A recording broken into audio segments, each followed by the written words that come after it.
they are coming out in databases. We have over 60 people registered for the event, I think close to 70. So I'm surprised they are not here. So please just give us a few more minutes to get started.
All right, thank you so much, everyone.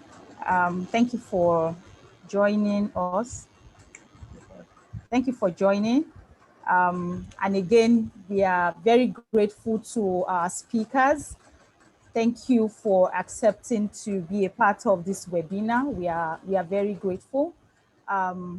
We are starting right away. I think we have more and more people coming in now. We've had to wait for a few moments. Okay, so please, whenever you are not speaking, please do mute your microphone so that we don't get this background noise from everyone. It's only when it is required that we should please unmute our microphones. So please, everyone should please mute their microphone from the administrators, and they will try to do that. But we appreciate if we can get this done by ourselves. Okay. So once again, we welcome everyone that's joined this afternoon. So we'll start right away. So my name is Roseline Ilori. I am the founder and the CEO of Bridge 57 Solutions Limited. A brief introduction about Bridge 57 and why we do what we are doing. Bridge 57 is a company that is registered under the laws of Federal Republic of Nigeria. And as a company, innovation is at the core of everything that we do. So we are I would call it a three-sided organization, with innovation being at the center. One of the things we do with innovation, so we have a number of partners that we work with. So we're into innovation consulting. And why we decided to do that is we look at the global innovation index for Nigeria and for Africa generally, and we see that that is quite very low. Innovation as a practice has to be more, it has to be more in-depth than the way we currently do it. So we work with a lot of partners in the public and and private places. So we do workshops on innovation and all of that. On the other side, we are passionate about entrepreneurship in Africa. I will share, let me see if I can quickly share that. Hold on a second, please. There's a screen. I would, 1 second, right away. All right. So when we talk about entrepreneurship and why we decided to do what we are doing, one of the reasons why we choose to do this is from, if we look at the reports, I hope you can see my screen, a report by African Development Bank. And you can see that on the screen, but the part I really love to look at is the fact that when you look at the population of Africa and the number of people that are doing businesses, we see that in the entire world, Africa has the highest rate of young people that are going into businesses, which is very good. We have the highest rate in the world. But you will not believe that at the same time, we have what they also call the the highest small business discontinuance rate in the world. So on one side, a lot of us are starting businesses, but on the other side, so many people, the highest in the world, actually their businesses are being discontinued because of one thing or the other. And some of these things are things that can be fixed. This is one of the things that actually pushed us into doing what we are doing. So what we do in addition to our innovation consulting and practice is also that we support young businesses, we support entrepreneurship, and we support startup companies to be more successful at what they do. And we are doing this. This event today is one of the ways that we support young businesses, working with different partners like the speakers that we have today to talk about some of these things so that we can all be better in doing our businesses. I mentioned earlier that we're a three-sided organization. So the other side is we do technology deployment, technology development. We develop our own solutions, and we also do bespoke solutions for a number of organizations. So pretty much that is Brief 57. You can follow us on social media. All our handles on Facebook, Twitter, and Instagram is Brief 57 HQ. So please do follow us on these channels. Okay, so now to the program for today. Breakthroughs and breakouts. How to grow your business, an innovative way to grow your business both locally and globally. I'm very excited with the speakers that we have today. I will start with the ladies first. They will say Adia Sowho. I'm sure and I hope that we have all gone through their profiles. They all have amazing, amazing profiles. Let me see if I can put that on the screen because I'm not going to be reading everything. But these are people that even if we have only 10 minutes with, I can guarantee us that they are 10 minutes that will worth the while, because these are people that have gone through, they have seen a whole lot in the, both locally and globally. Adia builds and operates ventures. That is our daily job. That's what she does like every day. That's what she sleeps on and wakes up to do. She was the VP of Growth and Managing Director for Migo. That was formerly Minds. She was the Director of Digital Media in Etisalat 9 Mobile. And she's done a lot of amazing things. She's worked in the US before she moved into Nigeria. So Adia, thank you so much for joining us. And to Dudley. Dudley is based out of Washington, and he is a business growth executive. He has also worked with so many young organizations. He's worked with a lot of companies that are trying to move into the United States. Is a business growth advisor, is a commercial business advisor, and he started a company called Startup USA recently that is helping businesses to move from everywhere in the world, especially in Africa, to the United States. So welcome, Dudley. Nice to have you here. Okay. Thank you, Rose. Thank you. And last but not the least, we have Ajit Paul. Ajit is a digital transformation and innovation professional, and he has several years, over 25 years experience in business transformation. We have all their full profiles on the registration page, so you can please go there to know more about these amazing speakers that we have today. So back to the topic, breakthroughs and breakouts, innovative ways to grow your business and identify market opportunities locally and globally. Before we ask our speakers to start speaking, please, like I said earlier, kindly mute your microphones whenever you're not speaking to avoid interruption and background noises. And also, if you have any question at any point, which we welcome, there will be a section for question and answers. Please put your questions, your comments in the chat section. We'll try as much as possible to accommodate as many questions as possible, and also make sure that we finish right on time. Okay, so we'll start right away with introductory speeches by the, or remarks by the speaker. So Adia, over to you, please. Thank you, Roseline. All right, so I'm going to share my screen in a second. So my perspective on innovation today, and Roseline said we could talk about whatever we want. So hopefully this resonates with you. I want to talk about innovation as a continuous process. And the goal here is to make it easier for us to approach innovation or digital transformation, right? Because it's an intimidating thing to consider or come across or even try to approach. So I want to show you a framework that I've used that's been very successful for me over the years. And hopefully it makes some sense to you. So I hope everyone can see the screen. The header here should be a framework for continuous innovation. Roseline, just nod your head if you can see it. Okay, so I'm going to be scribbling here, hopefully not too furiously, with a pen shortly. But before I get into that, I want to introduce this framework, right? So we've got two axes here, right? We've got an x-axis here that denotes market risk, right? Market risk. And a y-axis that denotes execution risk.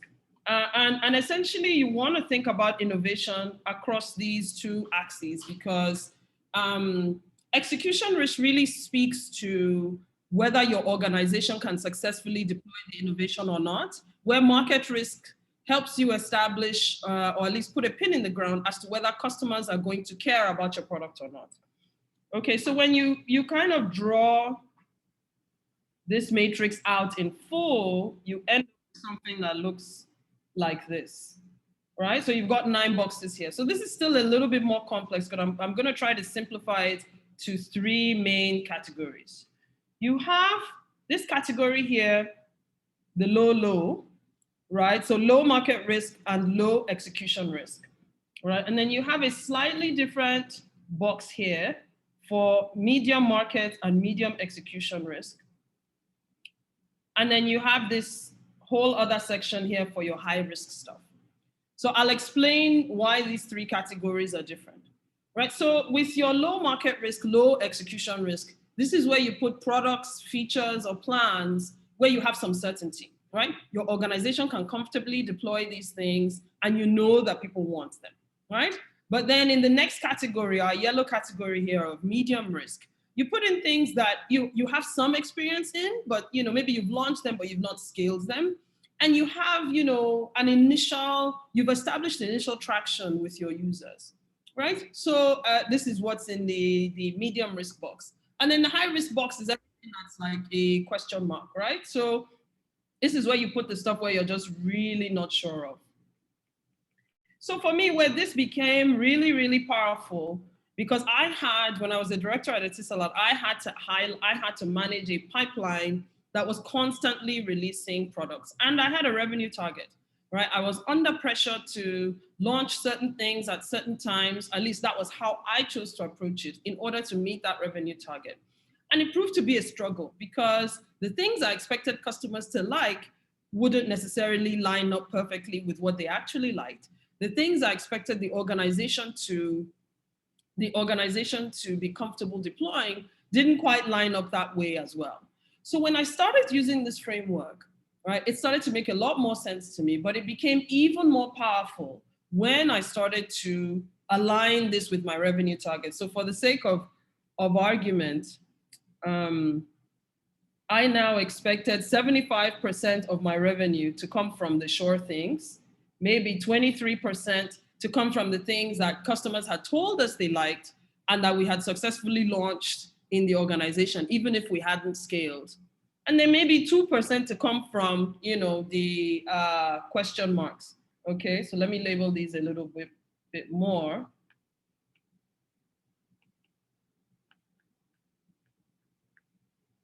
And these are your cash cows, right? So basically, when I started to think about innovation like it was a continuous process, it became easier to meet my goals and just sort of deal with the realities of creating a pipeline that supports an innovation agenda. So it wasn't just, if I release this one product, I'm going to be, my team, my company is going to be considered innovative. But what we did there was create a structure that allowed us to experiment and give ourselves time to walk these things through. So I'm sharing this again as a way to communicate that there are innovation doesn't have to be intimidating or a scary process, right? But it helps if you create a pipeline within which you can innovate on a continuous basis. Thank you. Wow, thank you so much, Adia, for that short but very useful process. Thank you. Dudley, are you ready for us? Over to you. Yes, I am. So I typically love to talk about go-to-market and how entrepreneurs and smaller businesses need to look at it.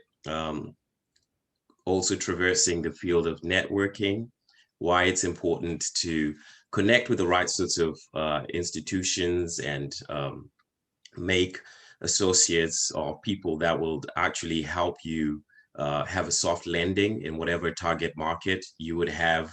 And this is also achievable when you also focus on validation of whatever product or service you would be offering in that particular market.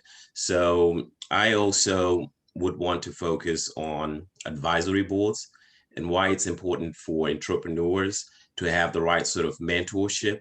It could be peer-to-peer mentorship where CEOs of these budding businesses connect with other CEOs who've walked the same path before and maybe gained the right sorts of war scars and can share a story or two about how to do something in excellence or how not to do something. And they'll tell you where the minefields lay, so you stay away from them.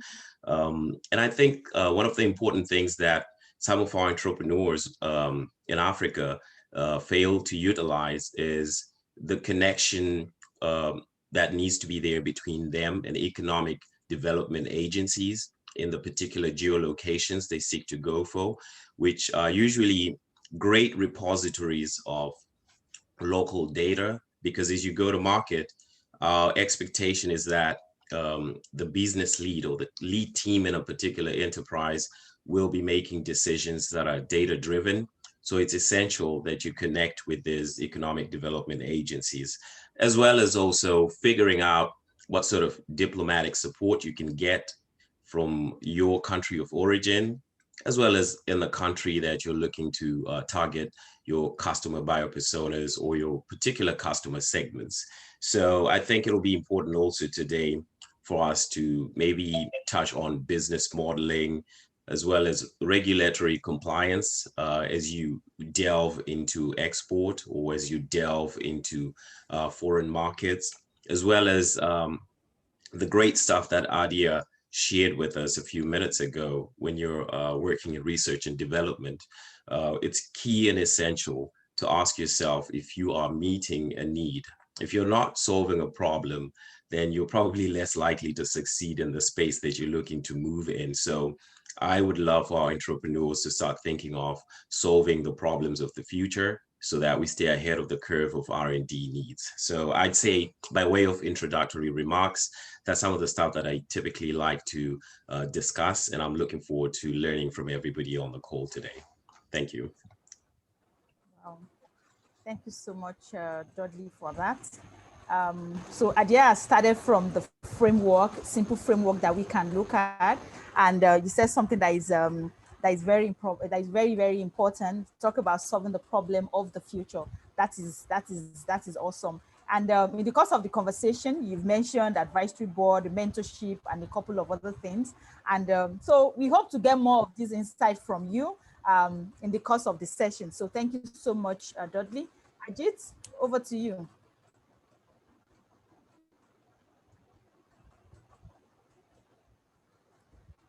Ajit, you're sorry about that. Right. I think thanks, Roseline, and Adia and Dudley. I think you've got our thought process running. So look forward to a great direction. I have also a few slides to just get the thought process running. So let me just share that. Okay, one sec.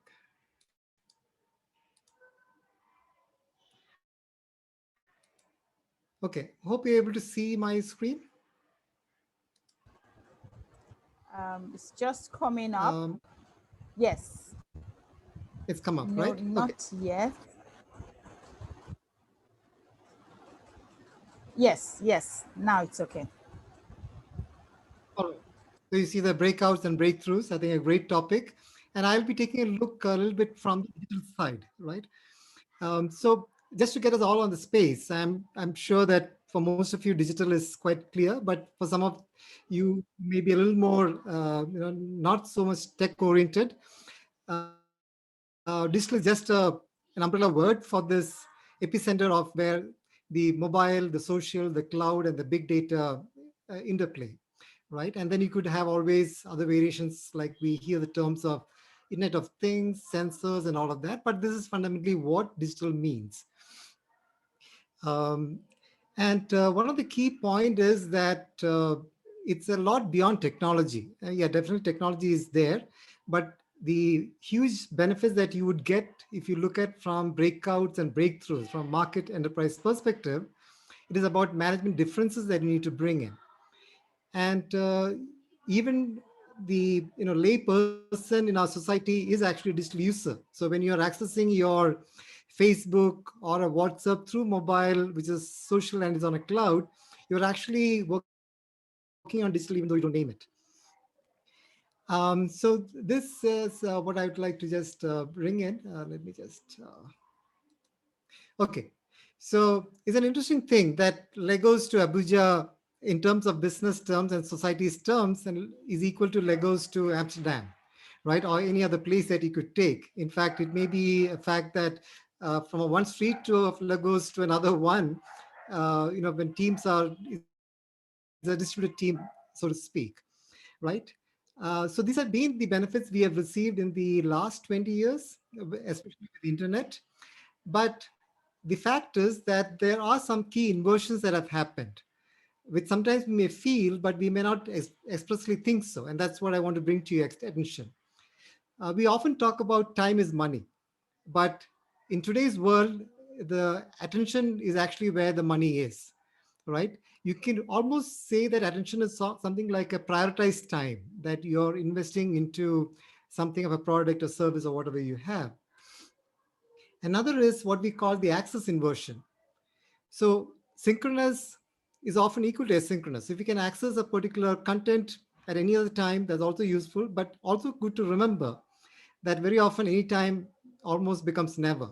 You know about the different links that you have kept or the content that you have planned to go in, but it never happens, right? So there is a way of engagement that will be required if you want to avoid that to happen. A third one, which I'll bring your attention to, is expertise inversions. So pre-21st century, we could always say that more experience means more expertise. But in today's world, especially some of the digital related areas, more experience does not necessarily mean more expertise.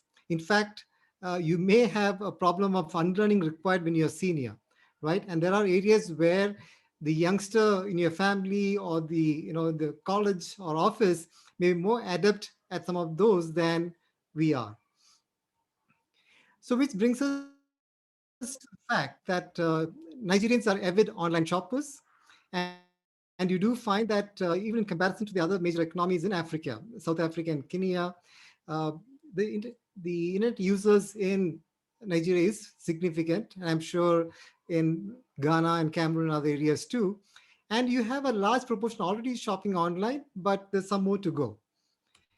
Now, if we take a look, for example, this is the e-commerce share of total US retail during the period 2010 to 2020, right? And in many ways, it reflects also the usage of e-commerce in many parts of the world.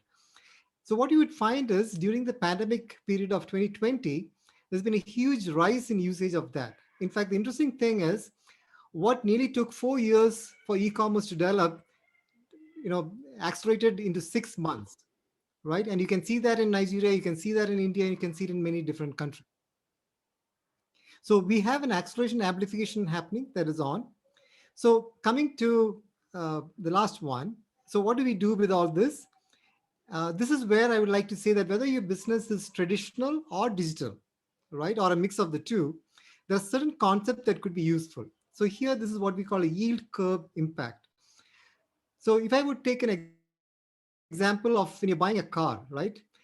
A tire, for example, is something we call table stakes. It has to be good, reliable, otherwise you could have an accident and that can be a huge problem. So you're saying the performance has to be there. But the difference between one brand of tire to another, not much value that you would look at. However, if you come to the interior of the car, you would say that the marginal value makes a big difference. In some car, you have a Bluetooth, you have upholstery, leather, all of those things. So there's a huge difference. And yeah, there could be a lot of difference in the different cars. So sometimes your decision may be made more on the marginal value than on the average value, which actually has a higher value. Now, this is something of very high importance, whether it's traditional or a digital business. You may find that this applies. So, for example, you have your video on YouTube, right? Now, that having the video on YouTube is a table stake, it's high. But how good is the video? How short, crisp is it? What can a user do beyond that? Those are pivotals. So, this is just a food for thought, and we will explore as we go along. So, that's a quick take on. Let me just stop the share. Um, yeah, back to the panel. All right. Thank you so much, Ajit, for that. You said something that is very important. Time, they say, is money, but you're coming from another angle. The attention is actually what we should be looking at. So we hope that we'll be able to share more in that regard. So straight to the panel conversation. So the first question I'm going to throw out is, let's start from where we had. More than a year ago, there was the pandemic that has changed so many ways the way we work. So a lot of businesses have been affected. There have been a lot of shift in so many ways. Before now, we thought that working from home was what was going to happen in the next 10 years, but boom, it just happened, and then we are all here. Yeah. Please, if you are not speaking, kindly mute your microphones, please. Thank you. All right, so we see that a lot of businesses, a lot of industries have been impacted by the pandemic. So the question here is, we are talking about innovative way to grow our businesses. A lot of businesses have been impacted, like I've said. So I'm trying this hoping to the panelists. Are there still opportunities despite all of these that happen? Are there some ways you can, from your experience, from what you have seen happening, are there some advice or some of the opportunities you have seen, or are there particular ways or areas that the people, the participants in the meeting can start looking at? Okay, let's start with Adia, and then we go to other questions. Frankly, I think as long as people are complaining about something, there's an opportunity. The question now becomes how you choose to solve it, right? I find that when I'm advising startups, I tell them, look for friction or frustration. Anywhere there's friction or frustration, and it exists everywhere, every industry, even the digitized ones. Okay, so for instance, I'll tell you about an app I found today. So I have been paying for Netflix since maybe 2001. But at the time I started paying for Netflix, I was too poor an analyst to afford to buy its shares when it eventually went public. So I found an app today that allows you to invest $1 every time you pay for a service that you use, which makes investing, which we all are aware about, know of. There are hundreds of firms around the world that do it. But these guys just launched this app and have created something that steps right into the busy life of an individual today. It makes something something that weighs heavily on your mind extremely easy to do. Apparently, this thing hit the App Store and already has 8 million views in a matter of days, if my memory serves. I plan to spend the afternoon playing around with this app. So again, I give this example as, again, something I found today in what is perceived as a mature industry, but spoke directly to my frustration in sort of accessing certain types of investments. And access is not just, reaching them, but even finding a way to take something out of my budget, right, to make the investment. So I think if you're listening for frustration or friction, you will hear opportunity. Wow, wow. I love the way you put it, especially with your last statement that you said that if you are looking for frictions and frustrations, you find opportunities. So yes, and I can tell you there are loads and loads and loads of them that we see around us on a daily basis. So it means there are opportunities all around. Dudley, from your own perspective, so you are not in this part of the world. Are you echoing the same thing Adia is saying? Do you have, what are your thoughts around this? So I think Adia set the platform very well. You've got to be solving a problem, and finding ourselves in the current pandemic, and there being a lot of supply chains that have been disrupted, I believe there are a lot of opportunities. If you have maybe at least two key considerations: disruption and possibly advancing the standard of care or customer experience. So an example that I will give is what's going on currently with PPE, where it's been a huge need all over the world for health institutions, for communities and businesses to gain access to a reliable supply and not have to wait for long times. I've seen some entrepreneurs in South Africa set up businesses where before they were into tailoring and making clothes and that sort of thing, but have pivoted. So I think in times of pandemics, in times of global disruption like this, there's markets that are looking for secondary supply chains that are sure, that are certain, that will deliver. So in pursuit of that sort of opportunity, I think it's essential for our business people to rise to a global standard in ethics, in delivery, and in doing everything in excellence, so that what I've often come across when I have conversations with investors, there's a concern that entrepreneurs in certain spaces in Africa and other emerging economies have not been able to follow through on contractual engagements, on delivery timelines, on quality of product. So I think that's something that's very important. Identifying the opportunity is one thing, following through and making sure that you deliver to the customer's satisfaction is another. And I think we need to consider them seriously.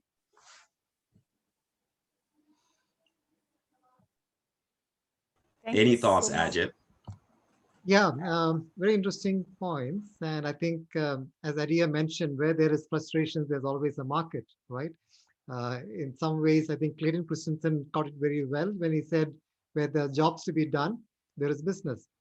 And yes, Dudley, you really built on that. And I think a perspective I would bring in is that, shocks to a system is never welcome. And yes, there's a lot of pain attached to it. And we very often say there is opportunities in crisis. But the fact is, it's not a given, right? It requires a lot of reimagination to actually find that opportunity. So one of the framework that I found very useful when I work with clients is, whether do you treat the pandemic as a defining moment or a displacing moment, right? We know that, yes, displacing is when things are not happening. You have to move your plans, but a defining moment is when you're looking for what is that I can relook. So a typical situation like a digital non-user, a lot of people have come onto the digital financial payment gateways who never would have thought otherwise. And there are more people open to remote distributed working, just like what we're doing now. So I think whether you can go about it to look at a defining moment than a displacing moment is quite key. Thank you so much for speaking into that. So what I hear the speaker saying is, yes, there are opportunities, but it doesn't end there. So it's not just about saying, oh, yes, there's an opportunity here. What do we do with it? How do we move forward with it? So in this meeting today, we have people that have started their business. They have one business or the other. And now we are talking about how did they identify these opportunities? And now the speakers have said, once you identify these opportunities, there's something that Dudley said that is really, really critical. When it comes to scaling businesses, when it comes to globalization, exporting what you're doing, it comes to, we have to think about the ethics, the excellence. There was a time, I understand that a certain country were trying to export some produce to the, I think it was the United States. And then it was a lot of them, and then they were all returned because they did not meet up with some standards. So before people start thinking about expansion, about scaling globally, what are some of those things? What are some of the things that they have to ensure that they actually put in place before they start considering this? Because of course you have to put your house in order before you start taking it out. The other question that is close to that is, at what point should business owners, business people begin to think about, yes, I've been selling these products in Nigeria, in Zimbabwe or Ghana, Cameroon, or wherever I am selling. At what point do I start to think about taking these products, scaling it, even within the geography? It could be within West Africa, it could be other places in Africa, it could be to the developed world. What are some of those things that one has to put in place, and at what point should people start thinking about that? Before you answer the question, for everyone that is listening to us, please remember to, as the questions are coming, please put them in the chat box. We're going to have a lot of interactions with the speakers as we go on. So please make sure that you do that. So yes, anyone can answer the question. Over to you guys. Or Okay. All right. So what I was going to say is there's probably about 4 things that I would consider. The first being culture.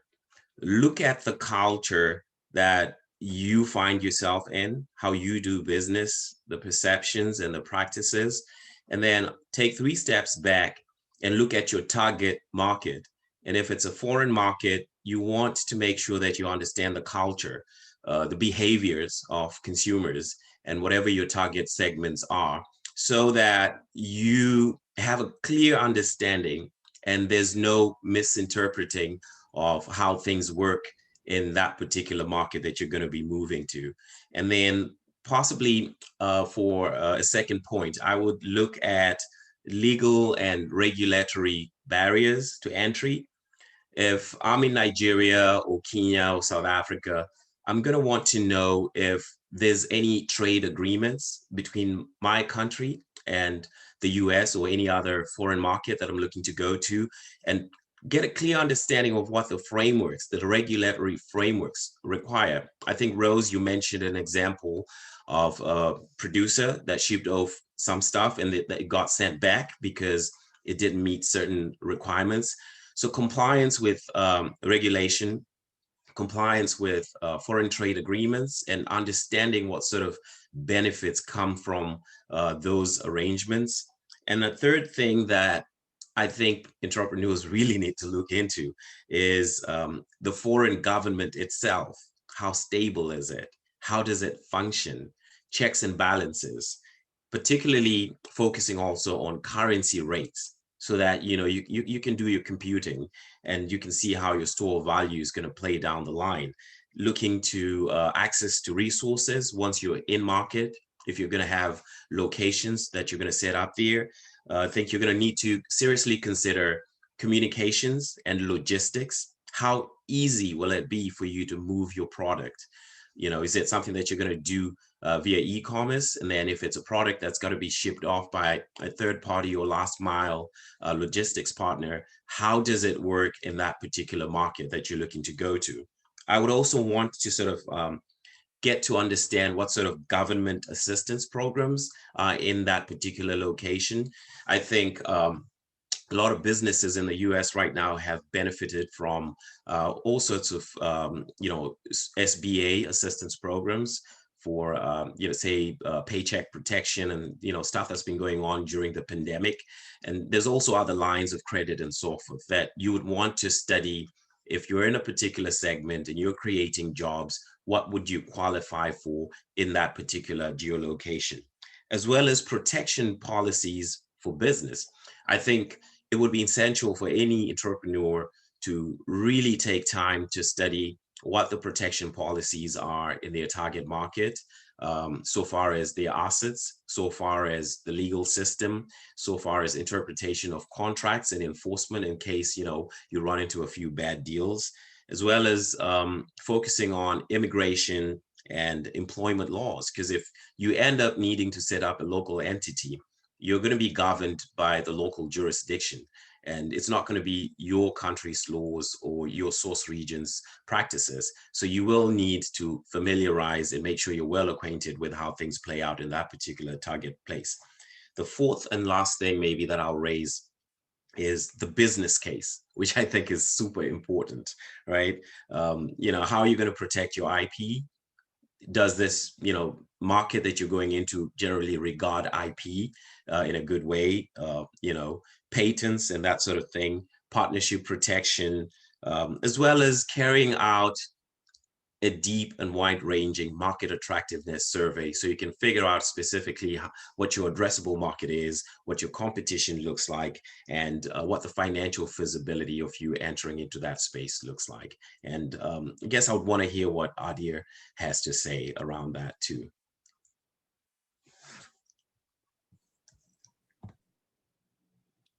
Well, I'll try to track, because between both of you, you said quite a bit. But I mean, you're right. There is an intimidating amount of friction in trying to negotiate a market expansion, right?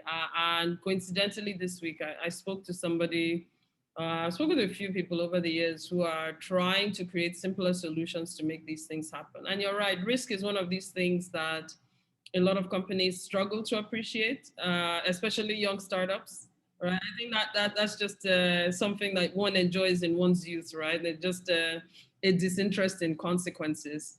And that speaks specifically to a startup I'm working with now, which is in the middle of a turnaround, simply for the fact that risk manifested in the business during COVID that was not, managed. But I guess my perspective to Rosaline's question, which is, when do you choose to expand your business? You have to ask yourself if you, as the founder or the lead, can step out of the business and it will continue to function in your absence, right? Are you going to get maybe, don't even ask for 100%. Are you going to get 80% of the result if you step out of the room from your team? I think if you're getting to that point, then you can safely start considering expanding. But if you don't have that kind of, if you don't have the comfort where you're sure that when you leave, your revenue is not going to tank, I think it becomes quite a challenge, right? So I think one of the things we need to spend more time investing in is creating systems, right, that allow our businesses to run in our absence. So for me, that would be the priority before even looking for another market opportunities. Is can the business even survive when you're not in the room? Yeah, I think what I would add, I think Adia, explored the why behind it, and very often there is the economies of scale that drives you to expand. It could be another city within the country, another country, region, all of that could come. And also the part that where Dudley was speaking about, building the trust elements. So I would maybe, I know it's a pretty large topic to talk about, but let me just take a look at the how area on it. Once you've decided that, yes, you want to expand, maybe a neighboring country, another region, any of it, uh, one of the key elements would be how do you establish trust in that new market that you're trying in, right? It could be sometimes you have a recognizable brand, but many times if you're a startup, you don't have a recognized brand in that market. So possibly testimonies and such that you have can be interesting for the customers there, because many times the customers have a shared problem, a shared need, right? And the way you get across maybe a textual testimony or could be a small video content, And customers are welcome to even the problem solving that you've done in another place if it makes sense for them. Another area could be empathy, right? There's this excellent case about Naked Insurance. It's a small startup in South Africa. And South Africa is a fairly mature insurance market. So this team had to decide, okay, how do we make a break in there? And they came up with, even the brand name Naked is basically to say that in our insurance business, we don't cover anything. Our approach is we are based on commission on the transaction, not based on whether you get the claims paid or not. So the whole process was revolving around this trust element where customers were willing to try it out, and they were an intermediary in the insurance business. Last point would be how you would look at establishing a beachhead, which is a small experiment that you're doing in that particular market. You sense and respond to see what works, and then you will scale on that. So yeah, there are some points on the how elements to it. All right. Thank you. There's something Adia touched on that I want us to look at. Roseline, we've lost your sound.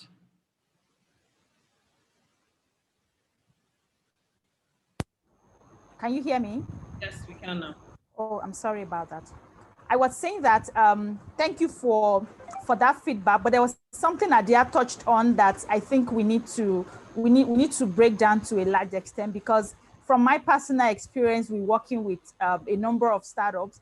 We see that the systems and the structure are usually not there, and I've seen in many cases where the founder steps out and then the business just collapses because those structures, those systems are not there. And if these are not there, there's no way the business, in my own opinion, can scale to another market. So do you, could you please share more light on this, from your perspective? What are some of the steps that the people on the call can take to make sure that they put the system, the structure into their business so that their businesses can actually survive without them being there? Okay. Thanks, Roseline. So I think you need systems for everything. You need systems for hiring, right? So making sure that you are consistently hiring the type of person that fits into your company and its culture. You need systems that check whether your activities align with your goals. We typically see these as maybe monthly or quarterly meetings. You need systems that check whether there are any market changes that are going to affect your business coming around the corner. You need systems for scale, right? But here's the difference between a system and an activity, right? With a system, you're looking at the interplay between your activities and the outcomes. Okay, so you're not just going into a quarterly update meeting and somebody is reading you a number off a dashboard. Honestly, I don't do those meetings. I don't do those types of meetings anymore. Right? If I can read a number on the dashboard, don't come to a meeting and present me that number, right? But what I'd rather have the meetings focus on is two things, yeah? Causality, so what caused that number to be where it is? And relativity, what am I comparing that number to and why do I actually care about it? So when you start asking questions, along those two lines, right? And I'll say that again, causality and relativity, you start to actually dig into the activities, the underlying activities within your business, right? And these underlying activities are the things you can now systemize. So for instance, when you go into a quarterly, meeting, you don't just ask about the number, right? You get a number, it's below threshold. Then you ask, okay, why is it below threshold? What caused that number to be below threshold? Oh, something broke, right? Okay, fine. So why did that thing break, and what mechanisms do we have in the business to prevent that thing from breaking? That now becomes a possible project for that particular person in that particular team. And that's just one instance. But just by asking why, you start to get to the underlying causes. When you can identify causes, you can identify inputs, you can identify outputs, right? You start to see what a system looks like. It's not an easy thing to do, but I find that this is the kind of thing that when you've systemized your business, you create a lot of ease, and you, as the founder or a leader, can now step back and allow your team do its thing. right? And then you can now watch by the numbers and understand what is happening in your business. So this is what I mean when I refer to relying on systems to actually help your business be sustainable. Thank you so much, Adia, for that. I hope that our participants have picked one or two things from there. So it's not just about the numbers. Yes, we should start with the numbers, but some follow-up questions have to be asked so that we are sure that we actually are doing the right things. Ajit, any additional thoughts on what Adia had shared with us? Yes, I think very valuable insights from Adia on that causality and relativity aspects and how you interpret the numbers that are there. I would slightly take I'm fully in agreement with that, but I'm just going to take a view from a slightly different angle, which is from the talent development part. Now, this applies to the scale elements of a large enterprise, mid or small. And there are two aspects I would like to mention. One is the perennial problem of silos in organizations, right? You typically come in from a department, from a function, and very soon you start seeing yourself as silo, right? Uh, so how do we actually get an ownership mentality across the board, right? It is one thing to say about that, but very often, how do you get that to display? And very often now in the current terms, when you have a distant market, you need sort of leaders at the edge. It could be at very junior levels, it could be at senior levels. So that's one big question I would leave. How do we develop that? And one route to it for consideration would be, look at how you would bring up T-shaped individuals. Now, what a T-shaped individual means is the vertical part is a depth in a particular area, in a function or any particular area. And the horizontal part of the T is where you have more broad-based skills. You may have better soft skills, and maybe you should try with some of your team members to get them to talk about another department or across the enterprise. Those could be some practices by which you build T-shaped individuals, which is the best antidote for stopping silos in your organization. All right. Thank you so much, Ajit. To our participants, so this meeting, this webinar is more of conversations. We'd like to have your questions in the chat room. We can start with the questions while we are still have the conversations going on with the speaker. So please feel free to put your questions because we're trying to make sure that we take as many questions as possible. Okay, so Dudley, now to you. You mentioned a number of things when you were doing your introduction. You had mentioned making sure you have advisory board, mentoring, which can be peer-to-peer, and a couple of other things. So let's look at the advisory board. So for one to scale one's business or to go to other markets, why is it necessary to have advisory board? I was on a call on a webinar recently that was talking about funding, and the same thing was said as to before investors will put funds into your business. There are so many things that they have to look at, which also has to do with your your governance, and all those things have to be there.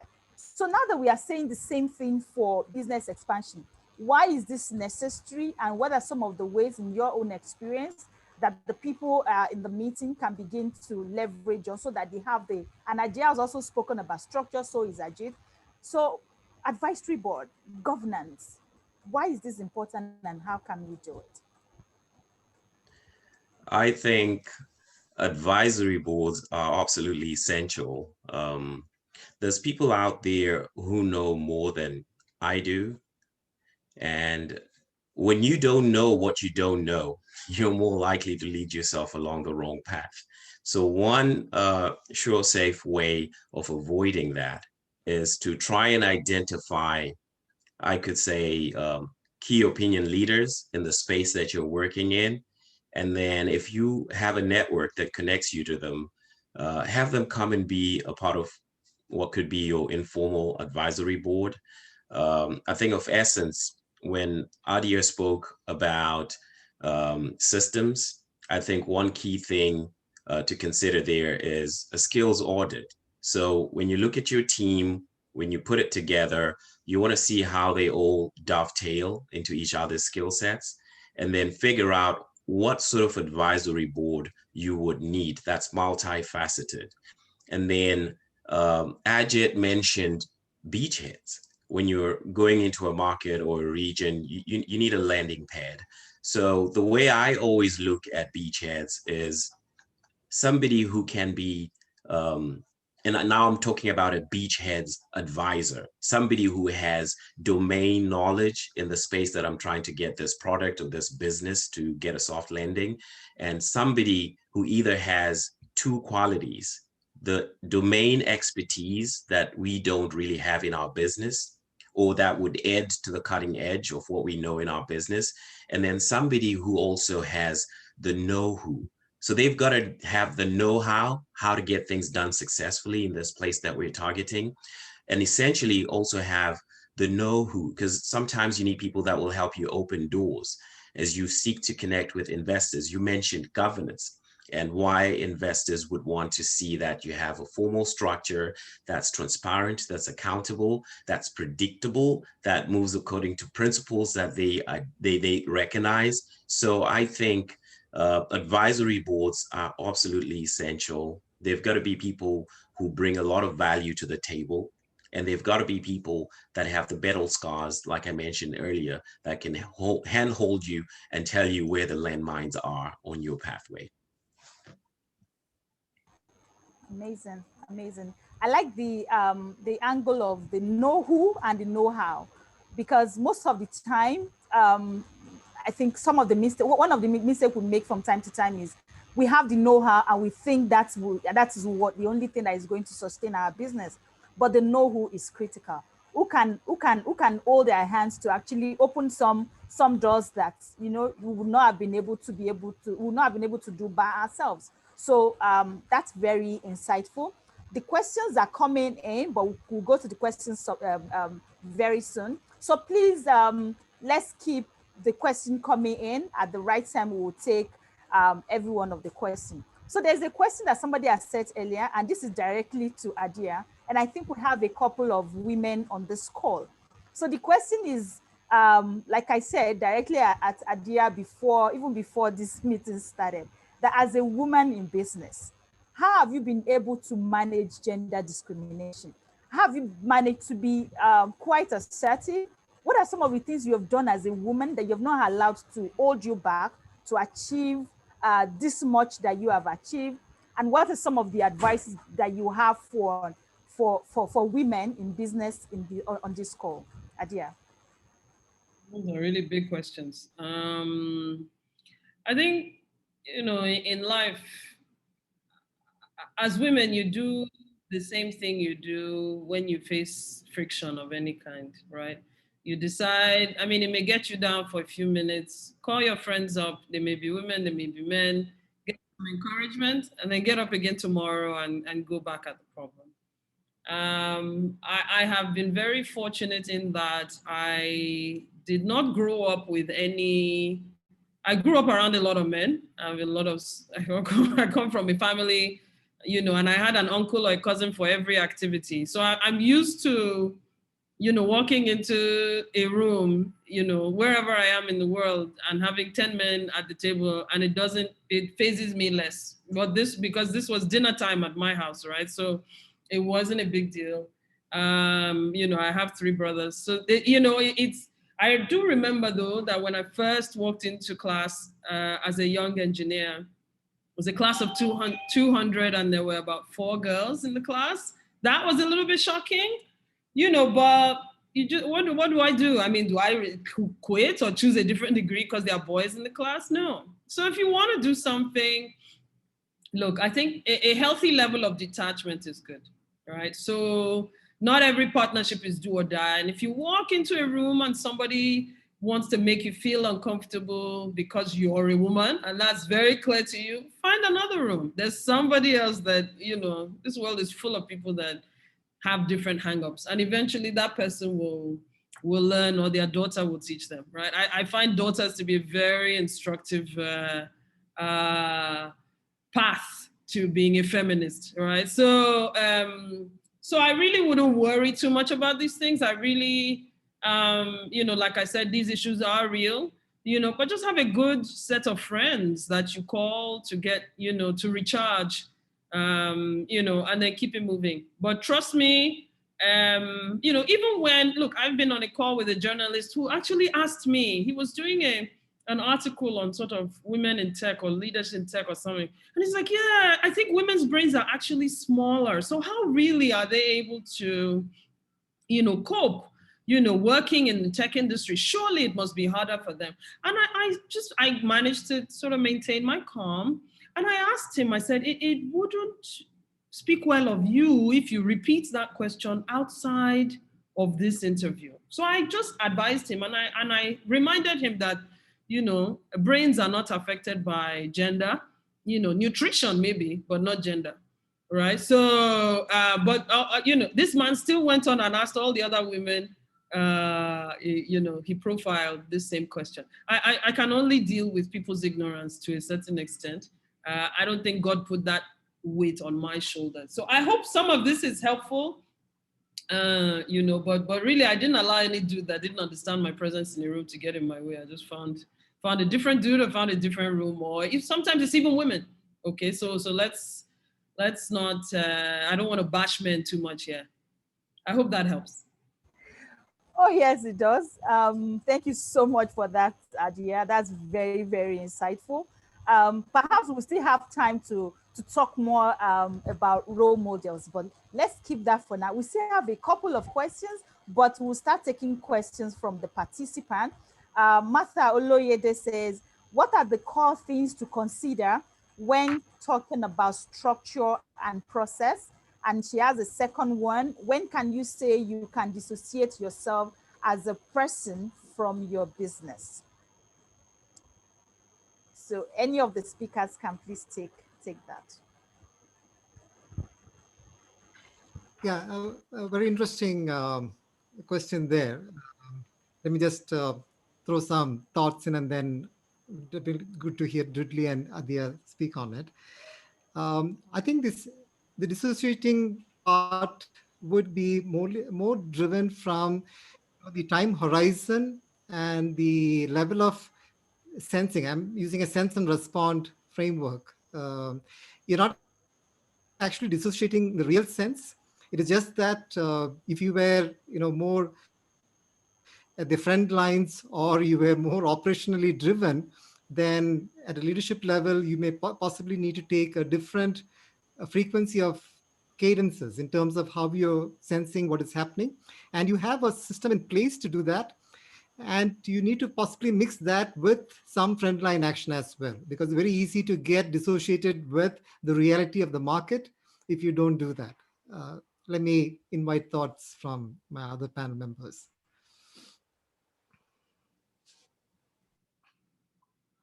Dudley, go ahead, please. So I love how you set the tone, Ajit. I think when you're considering structure and process, a word that sticks out in my mind is efficiency, consistency, and excellence. So there are businesses that have done what you are trying to do in some cases, not all cases. There are structures that have been tried and worked. Not everything is sort of like a cookie cutter solution, but I believe you do not have to reinvent the wheel. There are leadership training consultants that are out there who know how to piece your team apart and piece it back together, and how to create the right sorts of behaviors. I think one thing that we haven't experienced in a lot of startups or entrepreneurial forays is investment in leadership training, investment in process oriented design thinking that factors into the structure. So I think the stuff that Ajit mentioned around the cadences is very relevant, and would love to hear what Adia has to add to that. Well, I think Ajit said it best. I mean, earlier on in this call, we mentioned having systems in place, right? To make sure that when you step away from the business on a day-to-day basis, the results are coming in at a similar level. We also talked about governance. An advisory board does provide some level of governance, although a formal board does a better job of doing that. But a very good example of someone that stepped back from their business in this last week is Jeff Bezos, right? So, we shouldn't think that you can start a business and in 18 months you can back out of it. It really takes. Jeff Bezos helmed Amazon for 20 years. So it's not easy to put in the systems in place for sustainability. But if look at Mark Zuckerberg still in his business, founders of Google still in their business. Many founders remain within the ecosystem of their businesses. But what changes, as Ajit correctly said, is the cadence. So don't be in a hurry to build and exit in 2 years. It's a tougher road than that. Thank you, speakers. So the questions are coming in, and we have to manage time. Olatunde Peter says, how do you compensate persons on your advisory board? How do you compensate persons on your advisory board? Let me give a quick answer to that. I have to answer my doorbell. Sorry, these are the challenges with doing panels on a weekend. Look, if you don't have money, just be interesting at the very least. I'll take a meeting with somebody, a smart founder, right? Or somebody that I think is working on an interesting problem, partly because these are things that I enjoy doing.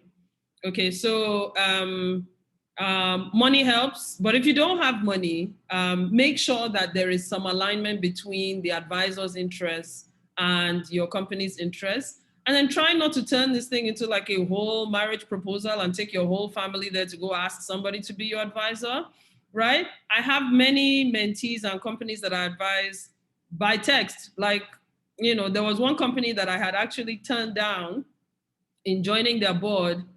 And I told the founder, I said, look, you can have access to me, you can get to me on one. And all he did was text me a bunch of questions, and I sent him a 90-second voice note back with his answers. And he was like, good, Adia, I have 1 month of work, done.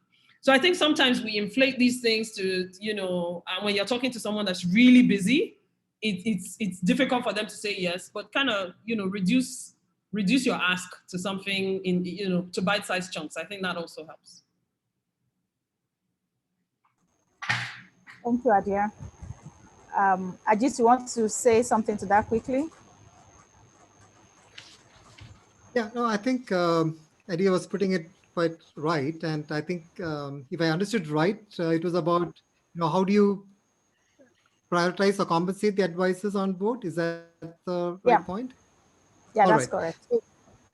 So one interesting element which we typically may not factor in is that many advisors are there who like to work on interesting problem spaces, right? It's just the other side of the solution, right? Here we are talking about what solution you want to offer for the advisor, because sometimes a very interesting problem can have ramifications and benefits for the advisor in developing or trying out certain areas.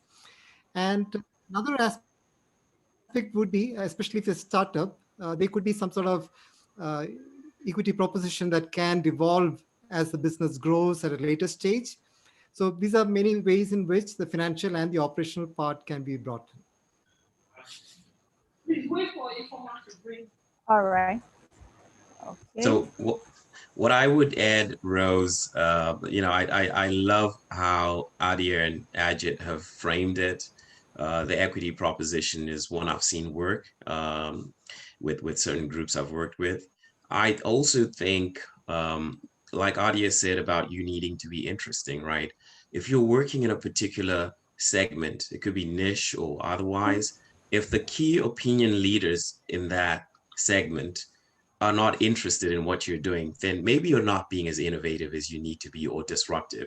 So I always find that if you can grab the attention of those who are thought leaders in that space and then get them to be a part of your informal advisory board in a way that if they have to be remunerated it's for a sitting allowance. It could be for the number of hours. Like, I know over here, somebody might say they want 150 US dollars for an hour. So maybe you have a particular strategic board meeting that you have once a month or quarterly, where you need for them to sit in and hear what the thought process is and feed into your ideation. That could be a proposition. But I always advise startups to always look to people who are key opinion leaders in the space that can also network you into the right audiences.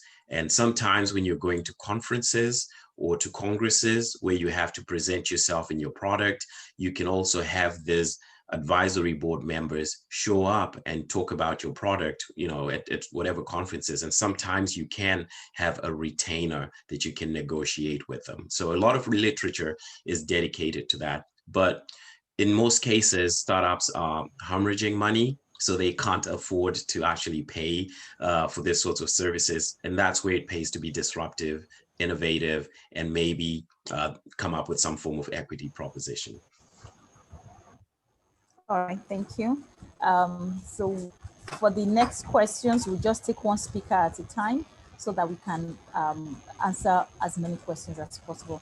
Akinriade Benga says, what factors are to be considered by a new entrepreneur in hiring marketing team for a new product, especially where I don't have sound marketing background?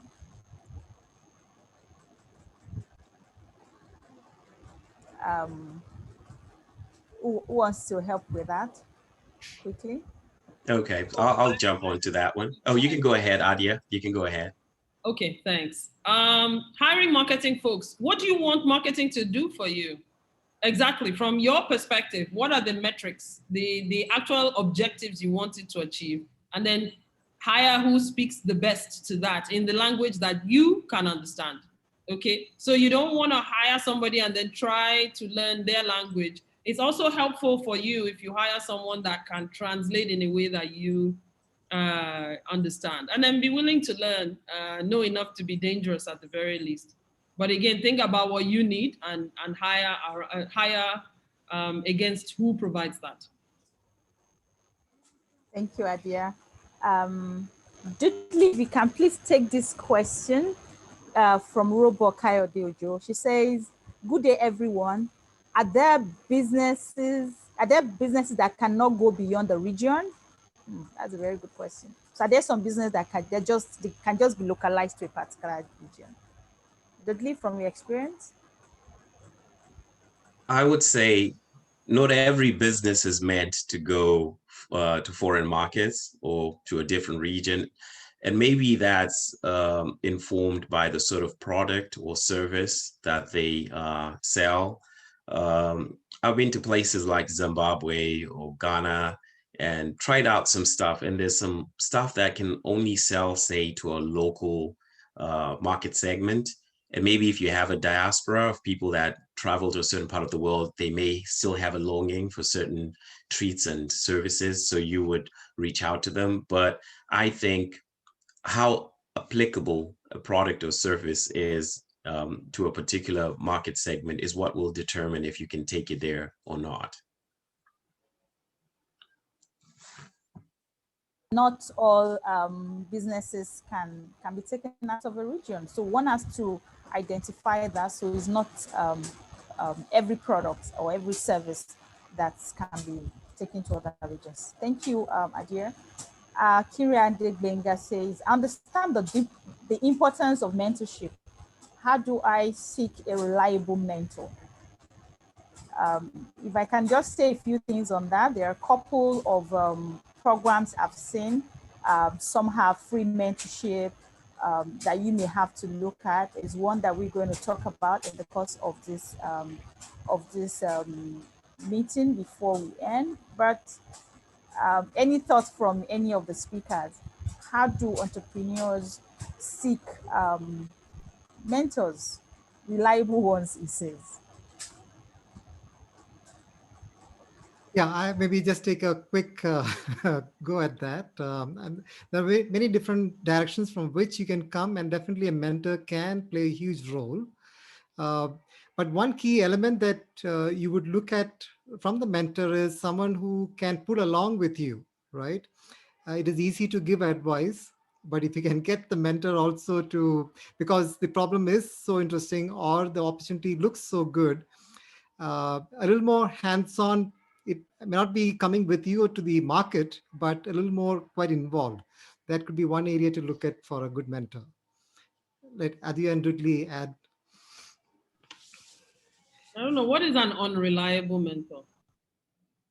Like I usually don't find that to be the issue. It's usually the startup or the company that, so I don't know that you should worry more about the reliability of the mentor. You focus on making sure, because I have my spectrum of mentees, right? The ones that actually are fun, right, and have interesting questions for me, they get a quicker response. The ones that are not, asking me silly questions that they can Google, right, or making inappropriate requests, they don't get a response. So you need to just make sure that you are first aligned with somebody that understands what you're doing, and then take it from there, in my view. Dudley, any thoughts on that quickly? So mentors are essential. I like the sort of mentor that you can get face-to-face time with. It could be virtual or in person. I also like the sort of mentor that has expertise that's relevant. I like what Adia said about having a Rolodex of mentors, not relying on one person for everything. I think there's got to be specific special focus. So you could have a wide array of, not too wide, of course, but you could have several different mentors. But I think relationship is key. And you also need to recognize where you as an individual are and where your business is. Is it still at market validation? Is it at market entry? Is it at expansion stage? Or is it in a holding stage? So the sort of mentor you need has to play into the season that you are in as an individual and as a business. I strongly second that point, very strongly. Because that is a factor that speaks to how interested the mentor is in your business or not. So if you are, your idea is still on paper, yet you're trying to schedule a monthly meeting with me, and I prefer to be dealing with businesses that are ready to scale, so we can talk about systems and, pipelines or frameworks for innovation, right? And then you're not like, oh, I'm an unreliable mentor. No, you just asked me to play in a field I have no interest in. So I think Dudley's point is very important. Yeah. So the alignment is critical. And as a reminder, there was something Adia said earlier. She's mentoring somebody, and then this person just put some quick questions. I need 1, 2, 3. And then she was able to respond quickly. So the way we also manage our mentor-mentee relationship is very important. And we have to respect the time of the mentors that we are working with, and know that they are busy, they are very short time, and manage things properly. So alignment is very important. All right. I think there's one more question. Okay, Robo Kayode just says, is it viable to reinvent your business in a red ocean market by educating customers? Is it viable to reinvent your business in a red ocean market by educating customers? I think it's a very interesting question and a very apt question too, because we typically talk about the red ocean and the blue ocean, right? And very often you find that, yes, you would like a blue ocean, but you are in the red ocean.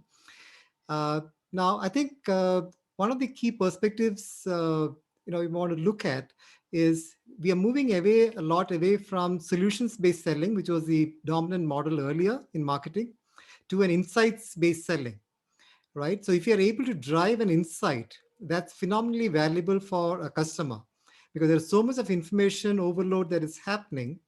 The way you interpret the problem and how your solution could fit with that could have a 5x or 10x value to the customer, depending on, is it a B2B or a B2C space and things like that. But the essence is, yes, educating the customer, and especially with the digital solutions that you have, is a very important one to go to.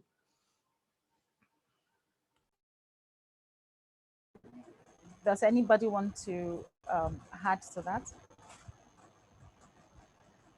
So I would say, red ocean gets to be quite a mess at times, particularly if you have a shrinking pool of opportunity. So you would, in a contextual way, really need to see if there's horizontal growth opportunities is what I would add. And if there's horizontal growth opportunities, sometimes it may be worth your while to pivot to that, new market where you probably have bigger margins. So you don't, expend yourselves, burning your runway in pursuit of a shrinking opportunity pool. Right, thank you. We'll begin to round up, but Ajit, there's a question that I have for you. There's a lot that's been said about digital transformation in businesses. I'm sure you and Adia and Dudley can speak into that. Sometimes these words just fly around, and a lot of people are wondering, what is this digital transformation? Could you please just shed a little more light on that? And what can the people in this meeting do? Maybe if they are not doing that, is he using some big technology? Is he, what is it really? And how can people transform their business digitally? What are some of the steps that they can take?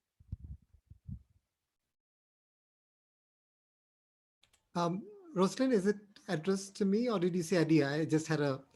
No, address to you, Ajit, first. Okay, then Adia and Dudley can speak right, into it. all right. Yeah, I think in business world, we have a lot of jargon that keeps coming at us and acronyms. So it can get confusing quite a lot. And digital transformation also get used a lot of times. I think the fundamental thing, and that's where I started in my introduction deck, that it is half about technology and half about the management part. And when I said management, a lot depends on the mental model change that you may need to have.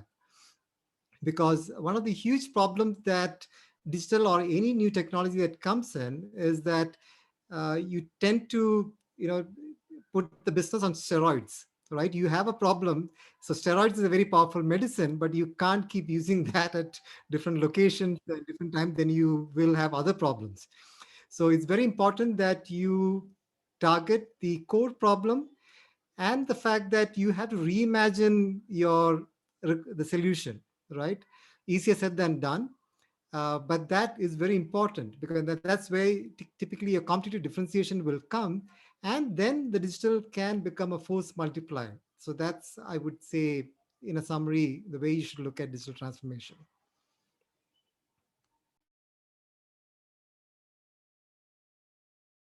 Sorry, I was muted. Dudley, do you want to add one or two things to that as we begin to round up the session?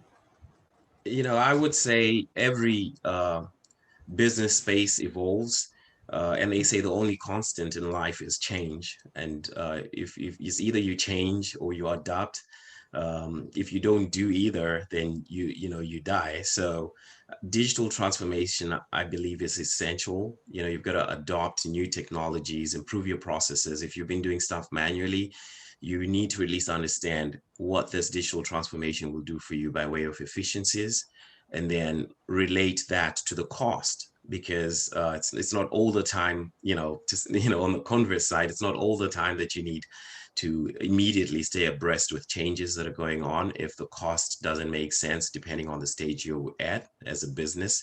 So I think it's always great to have a global view of what's contextual to that particular business and where it's at along its lifespan.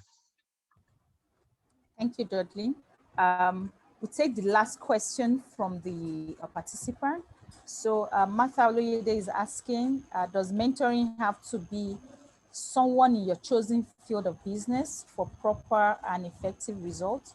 Must it be somebody in your line of business, she's asking? Dudley, you want to take that?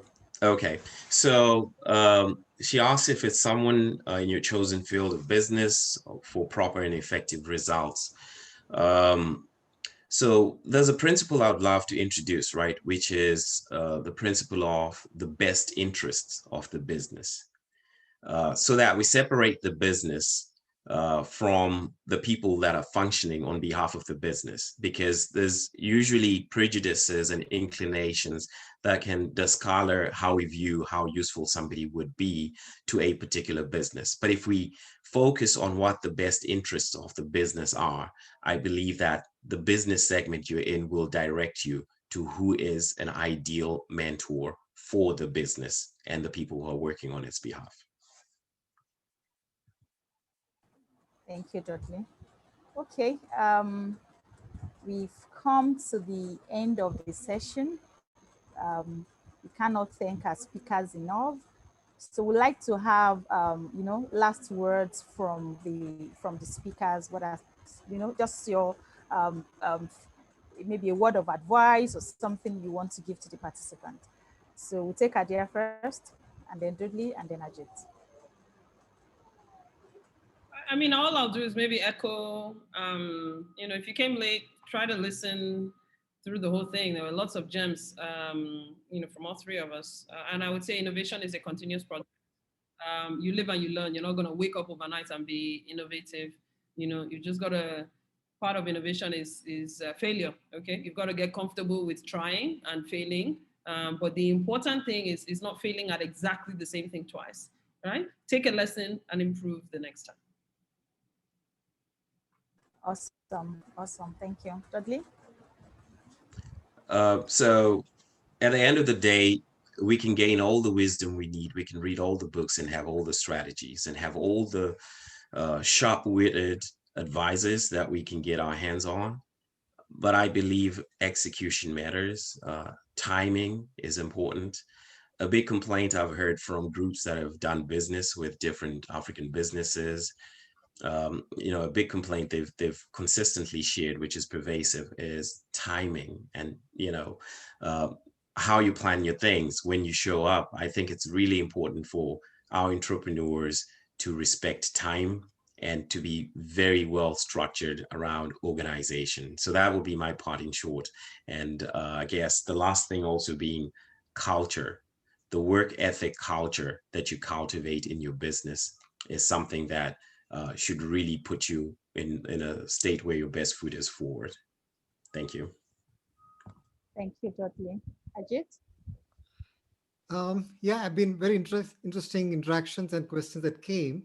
My closing session would be that in a time of rapid change, learning of the organization and individual would be your prime driver, right?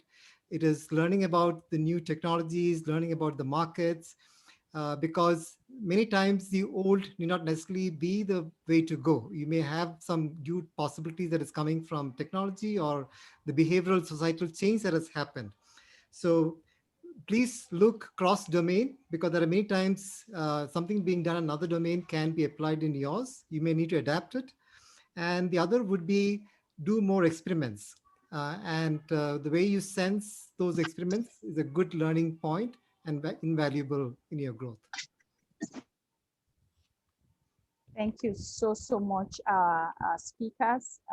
We are most grateful for sharing with us. Personally, I've learned a couple of things from interacting with the speakers this afternoon. So thank you everyone that have joined. As we close, a couple of announcements. So I spoke about the 7 earlier, and one of the things we do is entrepreneurship, innovation, and then we do technology. So for the entrepreneurship, we have a community that we had recently created for entrepreneurs, and it is called Thriving Entrepreneurs Club, Entrepreneurs Community. Tech. I'm going to put the link on the chat room. If you wish, please join. You can fill the form to join. Please mute your microphone if you are not speaking. Please hold on a second. Check it. Come on. Please hold on. Please mute your microphone. All right. So it's TEC, which is thrivingentrepreneur.community.com. So please feel free to fill the form and join us. We have more mentoring. We have events like this and a couple of other things that we do to create that community. And please, for everyone that has registered for this event, though a number of people were not able to join, but we have all your email addresses. Once we get the videos uploaded properly, we'll share the link as well as the feedback form that you can quickly fill so that we can get better at events like this as we continue to do it. And lastly, we are present on social media on Bridge 57 HQ, Bridge 57 HQ on social media, Facebook, Twitter, and Instagram. Please follow us for more information on our programs and other things that we do. And also, Dudley is the convener of Realize Africa, is a pro-African group that is supporting Young Africa. It may be for the people in this room, or you may also recommend to young people that you know where they can get free mentoring. It's a not-for-profit organization that are supporting, and they have mentors and people from all over the world supporting young people in different areas. Please go to realize.africa. You will get more details on how you can be a part of that. So feel free, realize.africa, you get more information about that. Once again, our dear speakers, thank you so much for your time. It's Saturday. You should all be sleeping, but we took you out of that rest. So thank you so much for the sacrifice. Thank you for all the contributions. We hope that when we call on you the next time, you will not hesitate to be a part of this again. Thank you so much once again. And to everyone that have joined us. We could not have done this without you. If we have put the program together and nobody showed up, this would not have happened. So thank you to everyone that joined. We hope that you have been able to learn one or two things that you can apply to your business. So thank you so much. Enjoy the rest of the weekend. Thank you, everybody. Thanks very much. Thank you. All right.